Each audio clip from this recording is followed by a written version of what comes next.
Sábado 25 de febrero, último fin de semana ya de este mes de febrero, y es un privilegio el poder compartir el mensaje de la bendita palabra de Dios. Mire, quiero pedir disculpas que he estado bastante mal de salud, ¿verdad? De mi garganta, creo que se me escucha, ¿verdad? Y pues por aquellos que en algún momento me han preguntado, pues ahí voy tratando de cuidarme, ¿verdad? Voy tratando de tener un poquito de cuidado con mi garganta para poder pues tener una mejor voz, pero pues obviamente no puedo dejar de hablar, ¿verdad? No podemos dejar, como dice el apóstol Pablo, no podemos dejar de contar y de decir lo que Dios hace en nuestras vidas. Por eso pues, ¿verdad? Seguimos aún un poquito afónicos. Pero el evangelio para hoy, hermanos, está tomado de San Lucas, capítulo 5, versículos del 27 al 32. Doy lectura a la palabra de Dios en el nombre del Padre, del Hijo y del Espíritu Santo. Amén. En aquel tiempo vio Jesús a un publicano llamado Leví, Mateo, sentado en su despacho de recaudador de impuestos, y le dijo: «Sígueme». Él, dejándolo todo, se levantó y lo siguió. Leví ofreció en su casa un gran banquete en honor de Jesús, y estaban a la mesa con ellos un gran número de publicanos y otras personas. Criticaban por eso a los discípulos, diciéndoles: «¿Por qué comen y beben con publicanos y pecadores?». Jesús le respondió: «No son los sanos los que necesitan al médico, sino los enfermos. No he venido a llamar a los justos, sino a los pecadores, para que se conviertan». Así respondió Jesús a los fariseos y escribas que le criticaban. Hermanos, esta es palabra del Señor. Gloria y honor a ti, Señor Jesús. Continuamos en esta primera semana del mes, primera semana del tiempo de Cuaresma, ¿verdad? Ya que el día de ayer pues fue el primer viernes, y estamos en estos primeros días en los cuales pues la palabra de Dios nos va presentando esos diversos relatos que nos van a ir hablando sobre la obra salvífica del Señor Jesús, ¿verdad? Donde vamos a ir entendiendo esa obra redentora que el Señor Jesús vino a realizar. Y en esta ocasión se nos presenta uno de los momentos en el cual Jesús llamó a uno de sus discípulos, por lo cual pues se enfrentó muchas críticas, pero claramente termina el relato de hoy con el propósito de Jesús, cuando Él aclara que Él no vino a llamar ni a salvar a los que estaban libres de pecado, sino que Él vino a buscar y a salvar lo que se había perdido. Esto es importante, ¿verdad? Porque en este tiempo de Cuaresma, uno de los objetivos es que podamos nosotros entender lo que ya hemos dicho, ¿verdad? La pasión, muerte y resurrección del Señor. Yo cada año, cada Cuaresma, cada Semana Santa, escucho personas que dicen: «Señor Jesús, ¿por qué moriste? Señor Jesús, ¿por qué no te defendiste? Señor Jesús, ¿por qué no buscaste evitar la muerte?». Y cuando una persona dice eso, es porque no ha entendido la necesidad que existía de redención en la humanidad. Pero esa redención, el ser humano no la podía encontrar de ninguna manera, dado que para ser redimidos, alguien tenía que pagar la deuda que pesaba sobre nosotros. Y era una deuda demasiado grande con la cual nadie podía pagar. Pero ahí es donde Cristo vino y Él se ofreció a pagar. Pero claro, alguien diría: bueno, pero Pero si el Señor podía, entonces sí se podía. No, hermano. Es que el Señor Jesús vino, pero recordemos, Él es Dios. Y por lo tanto, en Él no había pecado. Y Él era entonces el único que podía pagar la deuda. Porque dígame otra persona que sea libre de pecado. O sea, usted podrá decir, ¿quién es aquel que es un ser humano pero que está libre de pecado? Y no hay, hermano. No hay, porque claramente la carta a los Romanos, capítulo 3, nos dice, por cuanto todos han pecado, todos están destituidos de la gracia. Es más, dice todavía, no hay ni tan siquiera uno libre de pecado. Vea, no hay ninguno. Entonces, ¿quién era aquel que podía morir por la humanidad? Nadie, porque todos habíamos pecado.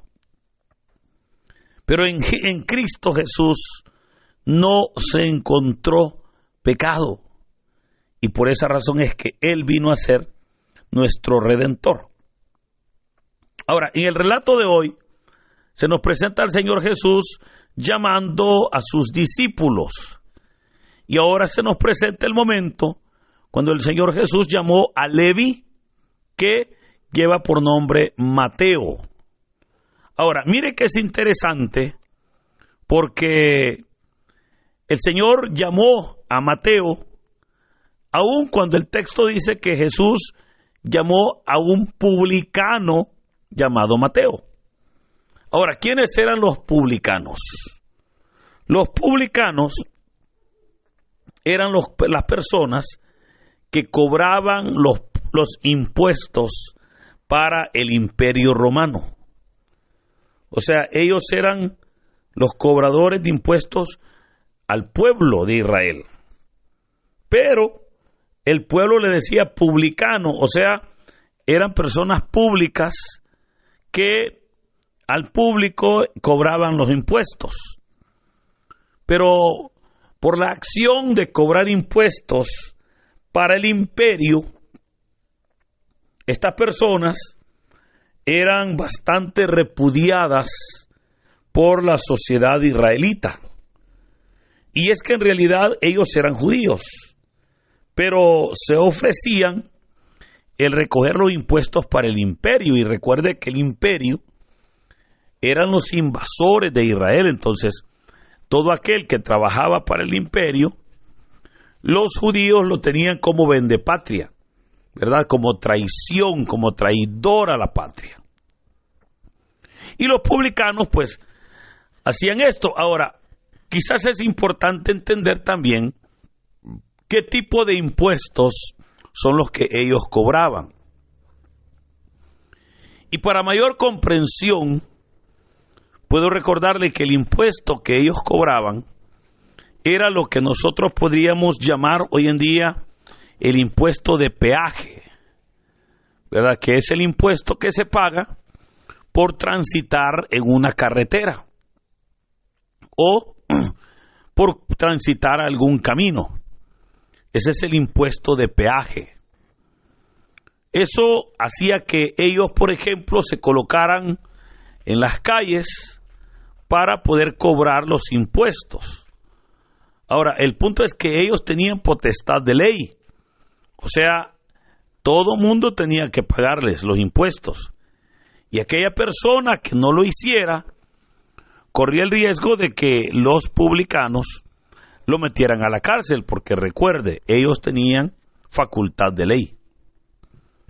Pero por esa razón es que ellos eran muy rechazados, incluso muy odiados.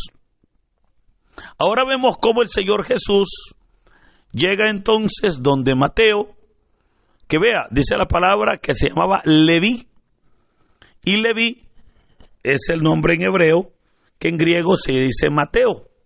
Pero aquí hay otro dato interesante, y es que recordemos que el nombre de Leví era bastante común, ¿verdad? Porque todos los levitas, ellos todos, o la gran mayoría, usaba el nombre Leví. ¿Y quiénes eran los levitas? Bueno, eran los miembros de la tribu de Leví, pero eran ellos a quienes Dios había escogido para que sirvieran en el templo. Pero vea, ahora vemos entonces a un Leví que no le está sirviendo en el templo a Dios. Un Leví que está en la calle sirviéndole al imperio. Y el Señor llega entonces a rescatar esa vida, ¿verdad? Y dice la palabra que llega y le dijo, sígueme. Solo eso le dijo, hermano. O sea, no le dijo nada más. Solo le dijo, sígueme. Y vea que es interesante porque nos dice el relato, él, o sea, Leví, dejándolo todo, se levantó y lo siguió. De hecho, el Evangelio de Mateo dice, dejando su lugar de cobrar impuestos, dejando su banco de impuestos. Ahora, ¿qué implicaba dejarlo todo?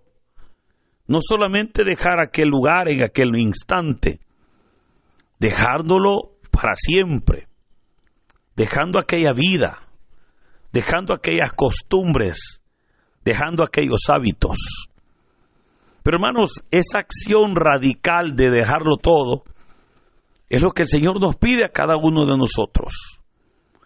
Yo puedo recordarle que el Señor a cada día nos dice, sígueme, sígueme, el que nosotros podamos seguirle, servirle, el que podamos verdaderamente conocerle, anunciarle, proclamarle ante el mundo.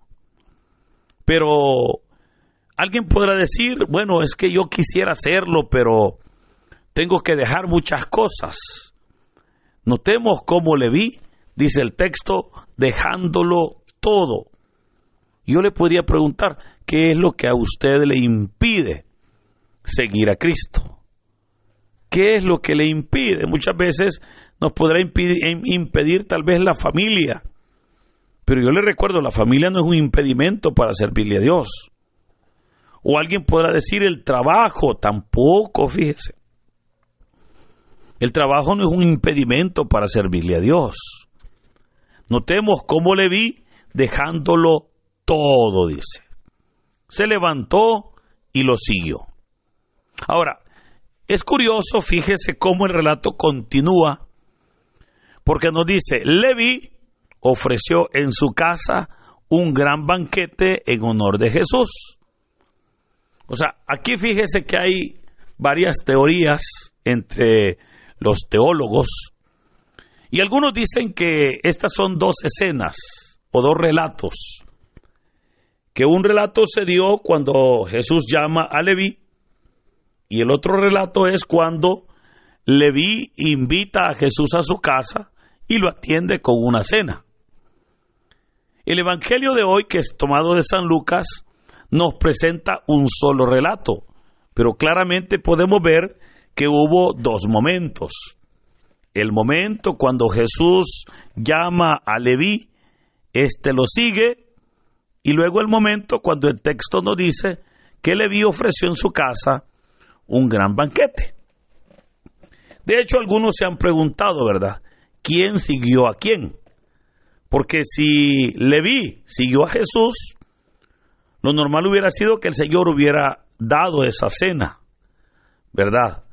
Pero ahora vemos que Leví sigue a Jesús, pero es Leví dando una cena en su casa en honor al Señor. Ahora, lo importante es que ahora Jesús entonces va a este banquete y va a la mesa con Leví y toda su familia, y es más, todos sus amigos. Y esto hace que nos presenta cómo el Señor Jesús entonces está ya en esa cercanía con ellos. Y es más, vea que el Evangelio dice, un gran número de un gran número de publicanos y otras personas le acompañaron. O sea, todos los amigos de Leví ahora pues estaban acompañándole, ¿verdad? Esto era lógico, pues Leví tenía amigos que eran publicanos porque solo entre ellos pues se podían hacer amistad. Ahora, aquí viene entonces la crítica de escribas y fariseos, cuando dice que los escribas y fariseos, al ver que Jesús comía con publicanos, hacen esta crítica a los discípulos del Señor. Y le dicen, ¿por qué comen y beben con publicanos y pecadores? Esto, hermanos, es de entenderlo de acuerdo a la cultura judía, porque para nosotros hoy en día creo que ya no es de mayor complicación el poder comer con alguien, ¿verdad? De hecho, en algunos lugares, por ejemplo, en los centros comerciales, usted puede sentarse a la mesa con alguien que usted no conoce. Usted simplemente le dice con permiso, se sienta, come, ¿verdad? Y luego se levanta y ya, o sea, no hubo mayor problema el que usted compartiera la mesa por un instante con una persona desconocida. Pero porque esa es nuestra cultura de hoy en día. Pero en el siglo I, el sentarse a la mesa con alguien era compartir todo, o sea, compartir sus valores, sus enseñanzas, compartir su vida, compartir todo. Ahora entonces, cuando ven que Jesús está sentado a la mesa con publicanos, es obvio que fariseos y escribas lo van a criticar y van a decir, ¿y por qué Jesús se sienta a comer con esa gente? ¿Por qué se sienta a comer con ellos? Y vea que no son los discípulos los que responden, sino que fue el Señor Jesús el que respondió. Y la respuesta del Señor fue, no son los sanos los que necesitan al médico, sino los enfermos. Ahora, ¿qué está diciendo Jesús? Está diciendo el Señor que Él no ha venido simplemente por aquellos que no tienen necesidad, sino por los que están enfermos. Es más, vea que dijo el Señor, no he venido a llamar a los justos, sino a los pecadores, para que éstos se arrepientan y se conviertan. Pero hermano, esto implica entonces que aquellas personas que estaban en ese momento compartiendo con Jesús, Jesús está ahí porque en ese lugar había necesidad, porque en ese momento, en esas vidas había necesidad. Y esa necesidad hizo que Jesús tuviera que llegar y compartir con ellos para llevarles el plan de salvación. Pero eso es también lo que nosotros debemos de comprender, que el Señor no nos manda solamente para aquellas personas que me caen bien, ¿verdad? Sino para todas las personas que tienen necesidad. Que el Señor no nos manda o no nos bendice solamente aquellos que tratamos nosotros de vivir y honrar a Dios en todo momento, sino que también el ministerio, la obra, el mensaje, es necesario hacerlo con aquellas personas que están lejos de Dios, pero que a través de nuestro testimonio puedan ellos buscar y reconocer al Señor como su Señor y Salvador. Por eso, le animo entonces, para que en este día nosotros podamos comprender cómo el Señor Jesús claramente dice, Él ha venido por nosotros los enfermos, Él ha venido por nosotros los pecadores, Él ha venido ahora para limpiar, para bendecir nuestras vidas. Permitamos que el Señor se glorifique, permitamos que el Señor pueda obrar y que la gloria de Dios sea para Él. Hermano, que en este hermoso día el Señor nos bendiga, que Él derrame su gracia, que Él se venga a glorificar en nuestras vidas y que Él haga la obra en el nombre del Padre, del Hijo y del Espíritu Santo. Amén.